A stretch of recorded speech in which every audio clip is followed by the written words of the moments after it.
Okay, very welcome to Sweden, Erin. Thank you. Pleased to have you here, and I hope that many people will have questions for you also. I don't know if you plan to answer questions. Yes, certainly. Yes. Perfect. So everyone can ask her questions. Erin's focus is the story behind the perfect prescription. So please. Thank you. This is a slight sort of change in the title from the street to the United Nations. This is a little bit more about the prescription that helped me get. Oops, sorry. The prescription that helped me get from the street to the United Nations. But just before I start, I just want to congratulate the Swedish Users Union on their 10-year anniversary. I've been a user activist and for input for, well, a user activist for like 12, 13 years now, and I've seen some amazing user groups and user unions around the world, but I've got to say that the Swedish User Union is one of the most inspirational that I've ever seen, and I know Input is really proud to have it as a member, and you guys are really lucky to have them batting for users in Sweden and working with you guys as professionals as well. So just wanted to say that. Okay, so this is about dimorphine, pharmaceutically prepared heroin on prescription. I'm going to talk to you about it from an up-close and personal perspective. I hope to tell you some of the things you might not have heard before, and I also want to address some of the myths, fears and concerns we have about prescribing injectables for drug users. The fact is, we don't often get past first base when discussing heroin prescribing, short of the should we or shouldn't we. We never get to talk about what it's actually like injecting prescribed pharmaceutical heroin every day on a short, medium or long-term basis, like what really happens when we take heroin away from the black market and deliver it through the chemist or the clinic, or the myriad of issues to consider when coming off such a prescription. Heroin on prescription is a subject that might leap out of the closet for a news debate one day, only to go back in the next. And every now and then we get some dry study emerge from somewhere like Switzerland with statistics and an update on what's been happening at the clinic from the researcher's point of view. But the issue generally stays in the darkness, hidden, unknown, controversial. So why prescribe? Do we really need another drug on top of methadone and Subutex for the opiate-dependent user? Okay. It might be glaringly obvious to some people. If a person addicted to street heroin, pharmaceutical quality heroin, in measured amounts, with sterile needles and syringes and sterile water for injecting, and you stand a very good chance of cutting a person's bad quality street heroin use down to around zero, while protecting their health by giving them sterile drugs in measured amounts. But to other people, heroin is the last thing you should give someone addicted to heroin. Surely it's about getting them off heroin, right? Well, okay, let's look at them. This person we think should get off heroin. The one who thinks methadone is not good enough. Who are they? Well, they're people like me. And I'm going to tell you a bit about my story, and I hope you'll understand why dimorphine is sometimes the only option suitable. Heroin for heroin-dependent people. So why, when we have methadone, we have Subutex, Suboxone, maybe a smattering of morphine, and in the UK we even have some injectable methadone. Why should we bother prescribing heroin? Why prescribe heroin to someone like me? Because of these reasons. Like I said, I want to take this to the personal. Here are a few pictures of the average drug-using coffee table when the drugs come out. I've seen hundreds of these over the years, and believe me, there's nothing unusual about this one. It's pretty average. In fact, it's my coffee table when I was on methadone. As we all know, there are people in treatment who do continue to use on top of their methadone or Suboxone scripts, And no matter what the treatment clinic or doctor does, it just keeps happening, and the person does not settle on a substitute. There are people on methadone who find it a constant struggle to stay off heroin despite their efforts. And when you're still in the heroin scene, you are susceptible to the many problems associated with it. Do we try and punish it out of them by urine testing them and threatening them with the loss of their methadone script and more frequent days of supervised dosing? Or, as some might prefer to say, forcefully encouraging them to toe the line? This doesn't work in the long run. An unhappy client group inside are an upset and frustrated people outside, and this is not effective treatment. In fact, it can be counterproductive. So let's look at what it's like when the street heroin comes out. Yes, we have loads of harm reduction materials, and that's all good. The citric, Bit C, spoons, sometimes water, usually it's cut from the tap, rarely tourniquets.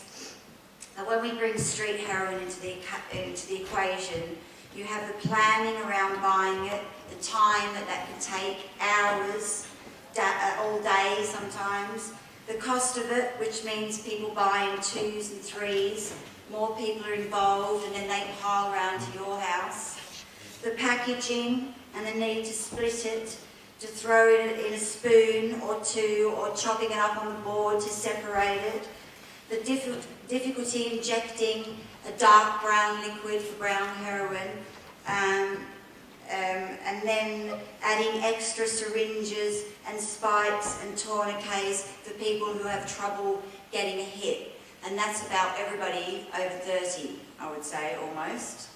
And the blood that gets all over the place when you're injecting over and over and over again, trying to find a vein with heroin that's black in the syringe.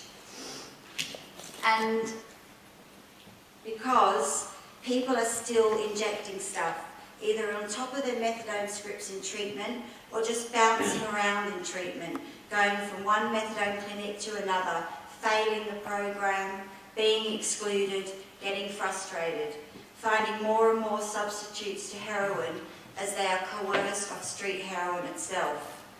Some people who only once mainly used heroin, are, in an effort to tackle the sheer monotony, boredom and lethargy of methadone, begin shooting or swallowing pills or other things that shouldn't be shot up on top of their methadone, all in the search for something that allows them to feel something. Stronger substances that help them to get over the blockade of the methadone dose, allowing them to feel again the relief, the peace, the substance they've spent many years dependent on. The search for heroin may quieten down on methadone, but the cycle of scoring continues. And once on methadone, you need to double and triple your drugs in order to break through the methadone's blockade effects. The habit of injecting is not always broken just because you're on methadone and you're told to drink a liquid instead. The damage that can happen as the injecting continues, combined with trying to withhold the issue from the methadone clinic, can lead to some really serious problems occurring. This is the other reason to prescribe pharmaceutical preparations for injection: health. When someone is injecting clean drugs, your health has a better chance. Statistics have shown heroin prescribing leads to a dramatic reduction in infections, sterile drugs, sterile equipment, better injecting behaviours. This is a colleague of mine's leg, and this was my arm before I started my heroin script, as an abscess is forming from street heroin. In both occasions, we were hiding this from the clinic, our methadone clinic, as both infections got worse. I was on methadone then, and I had been for years. The trouble trying to inject a street heroin with a liquid that is dark brown, that burns with a vitamin C, Bit C, or citric as it travels up your veins, that any miss can leave lumps, bumps, abscesses, cellulitis, DVTs, trying to find veins, heroin that clots in the syringe. It gets very unpleasant, very painful. And this is when you start to slip away from the mainstream in society. How do you have relationships with straight people with legs like this? You can fear other people getting close to you. The whole time I've been injecting diamorphine, pharmaceutical diamorphine, I have never ever had one abscess or badly infected injection site, or even minor infected injection site. Prescribing injectables gives us another opportunity to closely intervene with harm reduction messages and support. Indeed, many of us actually move away from IV injecting to intramuscular injecting on these scripts, and we can start to talk about our injecting much more openly. So this is my coffee table spread today. I just thought I should put in what my coffee table has been like since I started diamorphine, because I go to my chemist in the morning, there's no working out how to score, phone calls, more people coming in on the deal, money exchanged, and people piling around to your house to use. So my coffee table stays pretty much like this. So why diamorphine? Hygienic drugs and modes of use. Many people are just not ready or able to give up their lives with heroin, no matter how much we want them to. But give some people heroin on script, a clean, regulated, even supply to inject, and they will, for the most part, seriously reduce their time and connections with the black market. And when that happens, there is room to change lives for the better and build on the gains made. Diamorphine from the pharmacy. What does it really look like? Here is the box. Diamorphine prescribing means sterile drugs. It comes as a freeze-dried powder in little glass ampules of measured amounts. You have the option of adding a very small amount of sterile water, which you should get with it. Alcohol swabs, and because you use a little bit of water, you can use the finest needle available in small veins. The drug itself causes no problems, no sensations or burning when it's injected, and even when it's missed, you get the usual swelling for 5 minutes from liquid under the skin, but it disappears quickly with no marks left behind or swelling. It is particularly well tolerated as an intramuscular option, and in fact it works virtually the same. And not only that, it comes in tablets. Research has looked at a nasal spray, which really works, and they're about 40 milligrams per spray, and it's available as a smokable solution, or rather a vapour, as in the Netherlands, to help heroin smokers. And as for getting stoned, well, pharmaceutical diamorphine has had all of the alkaloids taken out of it, leaving only diamorphine. They have to make it suitable for the palliative care market, the cancer patient, Mr. and Mrs. Average. So no, it doesn't get you really stoned. It's a very subtle preparation that, yes, if you relax, you can feel a little tired, but if you have things to do, you can very easily walk, run, talk, eat, just like an ordinary person. It comes on not in a rush, but very slowly, making it as appealing as just as appealing as an intramuscular option as an IV one. The opiate tolerance lets you find your right dose, a place where you are comfortable. So you don't end up going up and up and up, as the others people might tell you. It's not true. The deaths, the disease, the destruction of lives, the years spent in the wrong treatment that mostly isn't tailored for you as an individual. Years going in and out of treatment's revolving door. Meanwhile, prison, infections, bloodborne viruses, deaths, depression, illness, other users or partners starting up using, while many spend years in and out of inadequate treatment. And I mean years. I was only addicted to heroin. I ended up knowing every opiate drug in the book and attending almost every type of service for treatment. I never considered myself a lost cause, but apparently to get dimorphine in the UK and in many other European countries, and in order to sell it to the rest of the public, we have to be sold as the hardcore few users that just fail on everything else. I actually object to that. I think that treatment has failed us. My years going through treatment were traumatic, to say the least. The fear, anxiety, anger, despair I felt at almost every service I ever went to, I feel had some part to play in why all these treatments failed for me. Okay, so perhaps that begs the question, if these treatments were implemented in a more individualised and dignified fashion, would I have needed dimorphine? Would an average dose of methadone and a good prescriber been able to do the job?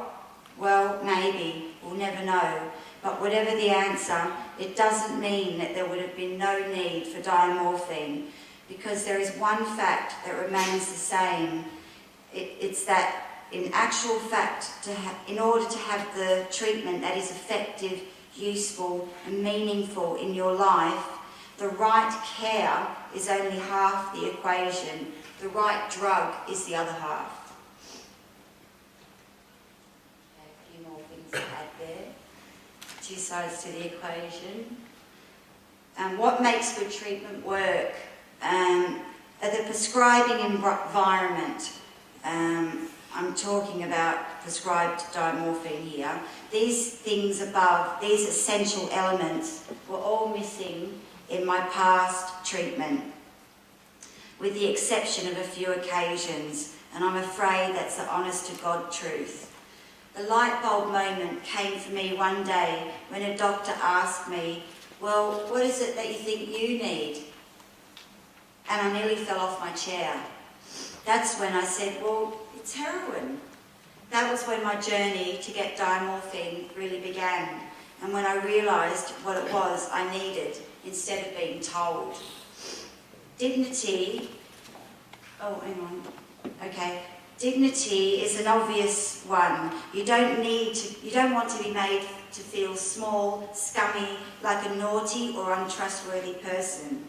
Individuality, so you get the sort of support that you as an individual require, a lot or a little. Health equality, so you can have the sort of options at your service that other people get at their doctors or clinics. Access to takeaways, holidays, if you're working, good medical care for health, etc. With all this, could they have given me methadone? No, because the right drug is the other half of the equation here. And for me, it was heroin, the drug I was dependent on and the drug I continued to use. As you know, you need to get the drug. You need to get the drug to help you get off the roundabout and start putting your life back together.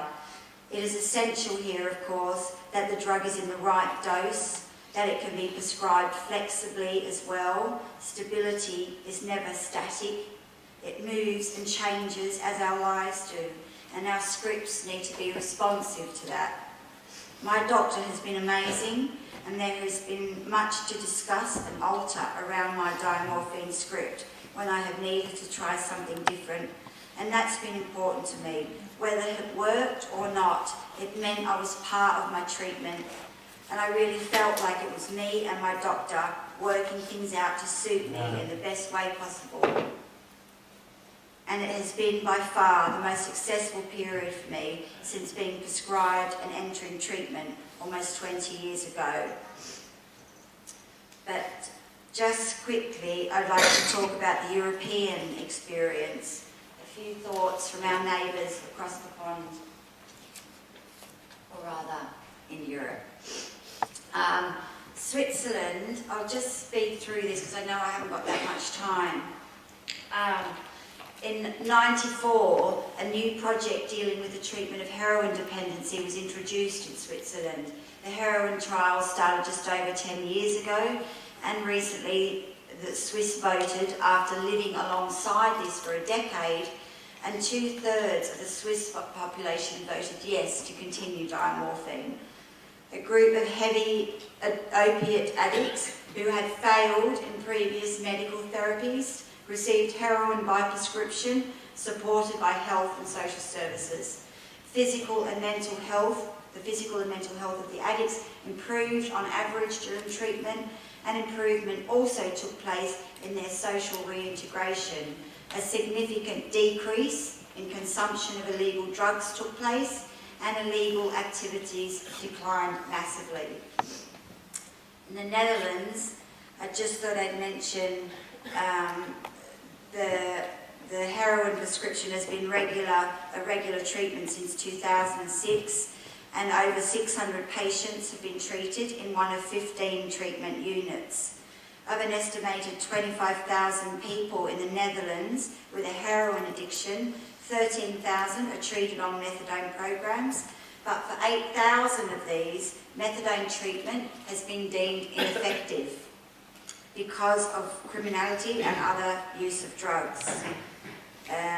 75 to 80% of the heroin users in the Netherlands smoke heroin, so they invented a smokable option, which is not actually a smoke that irritates the lungs, but it's actually a vapour that they chase on foil, but doesn't irritate the lungs. Germany, the German Parliament approved a new law recently that allowed doctors to prescribe synthetic heroin to people with long-term drug addictions in an effort to reduce crime, overdose, and the spread of HIV. The new law allows people over 23 who have used heroin or other opioid drugs illegally for more than 5 years and have failed at other rehab programs to receive pharmaceutical heroin in specialised treatment centres. The legislation follows a pilot project conducted in 7 German cities between 2002 and 2006 that proved successful in reducing crime, HIV and overdose fatalities among people who had failed in previous efforts to quit heroin.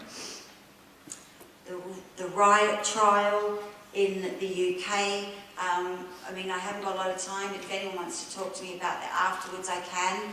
They've shown improvements as well, although I have to say it's a very small study in 3 cities in the UK, and they've imported a very strict model from Switzerland and made it even stricter. So I think it's difficult, because I think it makes it very difficult for the users to get a life, because they're always at the clinics shooting up heroin on site, supervised. So when we develop these programs, we need to not just import them from another country, but really think about culturally specific issues, and whether you would like being dragged to the clinic twice a day to inject on site in front of a doctor or nurse, giving you no opportunity to really get the life together everybody's hassling you to get.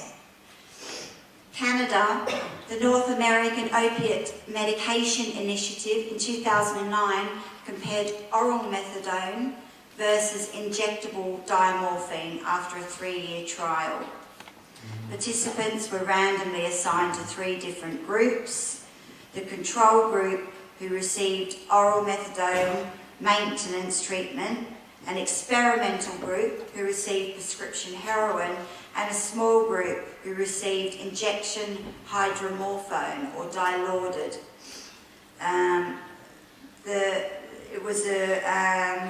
Data showed that all of those who received dilaudid, all but one thought they were getting heroin.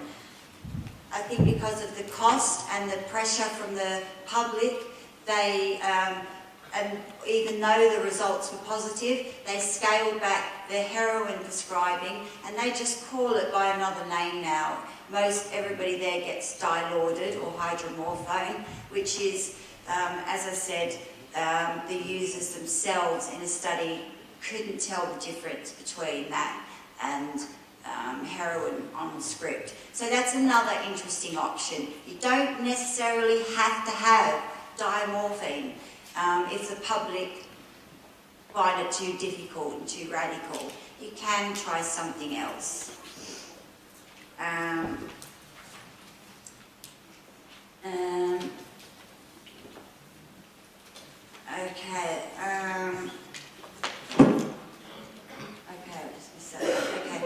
Denmark, I just want to say one word quickly about this.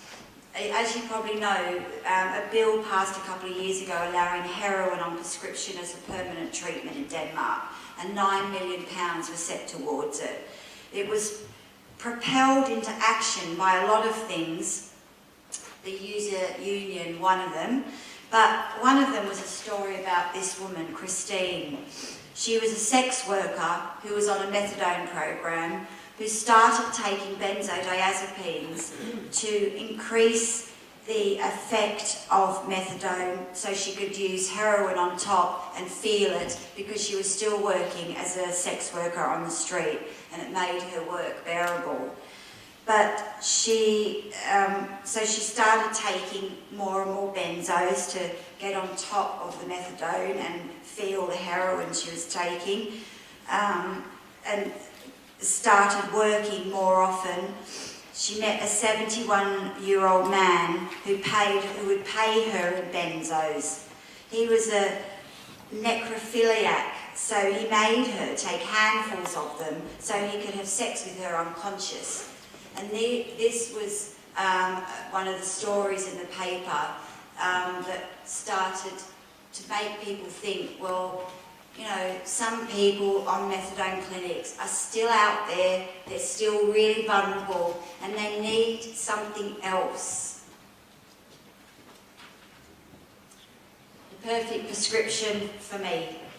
I was a mess when I started, after leaving perhaps one of the worst clinics I'd ever been to. I was more depressed and frustrated about my treatment than ever.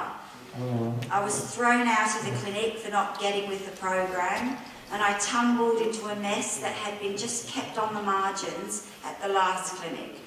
I had a crack, injectable methadone and benzo habit, and I was even drinking. I tried to get another diamorphine prescription elsewhere. I knew of only one place. It took everything I had and knew to get that place, from seeing the local ministers to my mum threatening to chain herself to Parliament House gates. After 2 years, I got an appointment and then an assessment. I was titrated, or that's when they give you a bit and increase it slowly, over 2 weeks. And I settled on an amount of 530 milligrams, which was an average dose for those at the beginning. I stumbled for the first 3 months and nearly lost my place. But I was allowed to go and stay at my mum's in the country, a crucial part to me getting well again. My doctor allowed me to pick up my prescription at a pharmacy near my mum's at the chemist, and thank God for that. And then I was able to truly stabilise. It has been mostly a positive road. I've had some ups and downs, but through my doctor and I working and changing things to sort these issues out, I have always bounced back. Fears and concerns. Cost.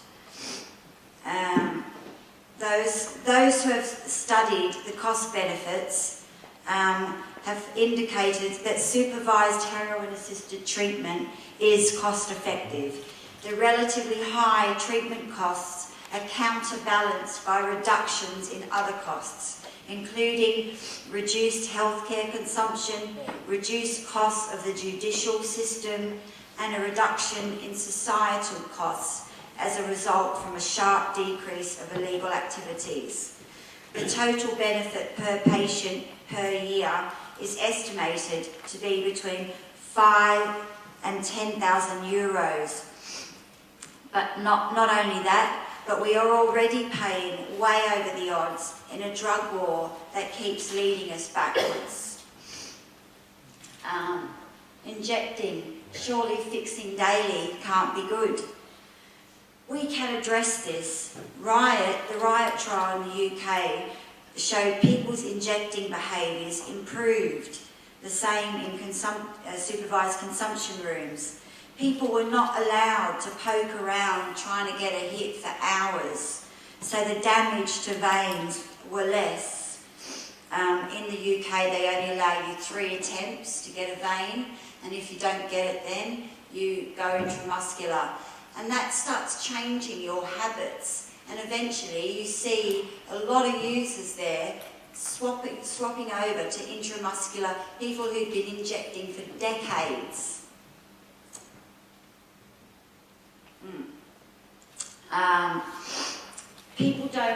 People won't get off the program. People don't want to be dependent. It ain't fun. Using can be nice, but addiction isn't. When people get their lives back, most of them want to move off attendance at clinics.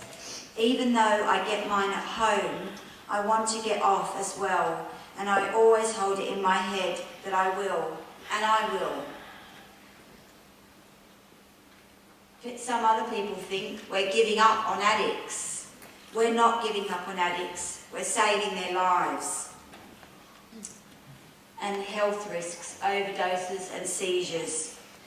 Health risks pale almost into insignificance when put aside the risks of being outside the treatment system or on a treatment that isn't working. In conclusion, we need heroin prescribing. We can't just give the drug in sterile clinics with punitive philosophies or inflexible rules. We have to care.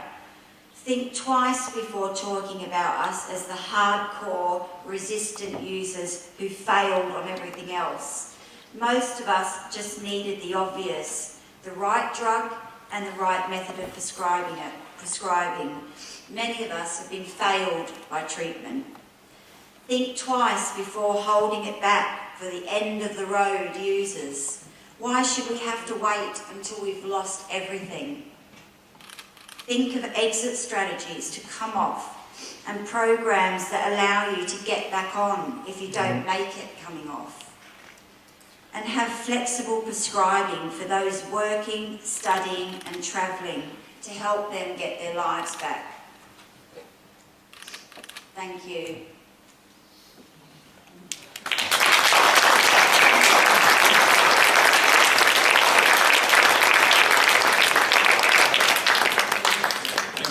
Thank you, Erin. I was wondering, do you have any research on this project in England? I mean, dropouts, overdoses, infections, and so on. It's very difficult because it was a very small study. They had to get half the money from a charity, and they had to design it in such a way that they couldn't afford to fail with that.